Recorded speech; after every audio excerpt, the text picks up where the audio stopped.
in Australia we have a lot of groups using neutral credit with the community exchange system, and they hear about Bitcoin and they're trying to understand what the differences are between something like Bitcoin and community exchange. So the community exchange systems in Australia and many in South Africa and all the Let's groups in Europe and North America, they've been doing alternative money for much longer than Bitcoin has been around, and they have a very different idea of how it works, and they're right to be a bit confused by Bitcoin, which is very, very different.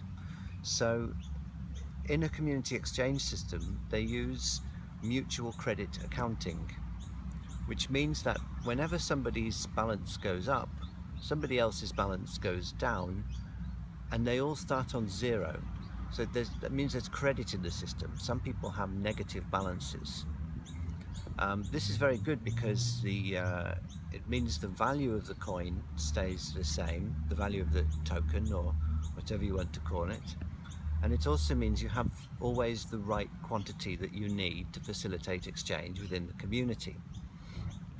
By contrast, most of the cryptocurrencies have a completely different idea of what that token is about.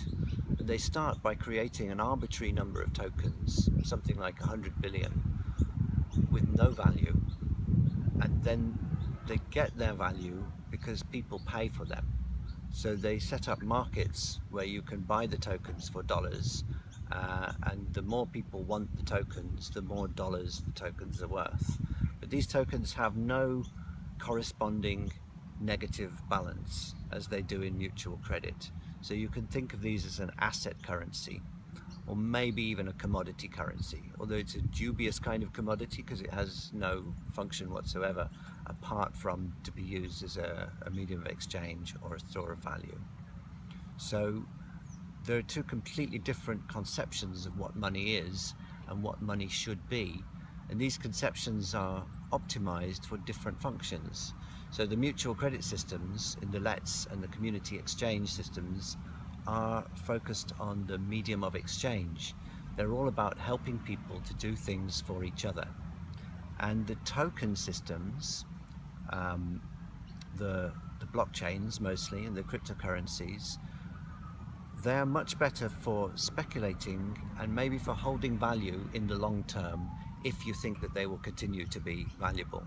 Many people think that because these things have no value, they're backed by nothing, the high price must be a bubble, and so that wouldn't make them a good store of value. It just makes them a toy thing for rich people to try and win money in gambling from other people. That's not my opinion, however. I think cryptocurrencies are here to stay.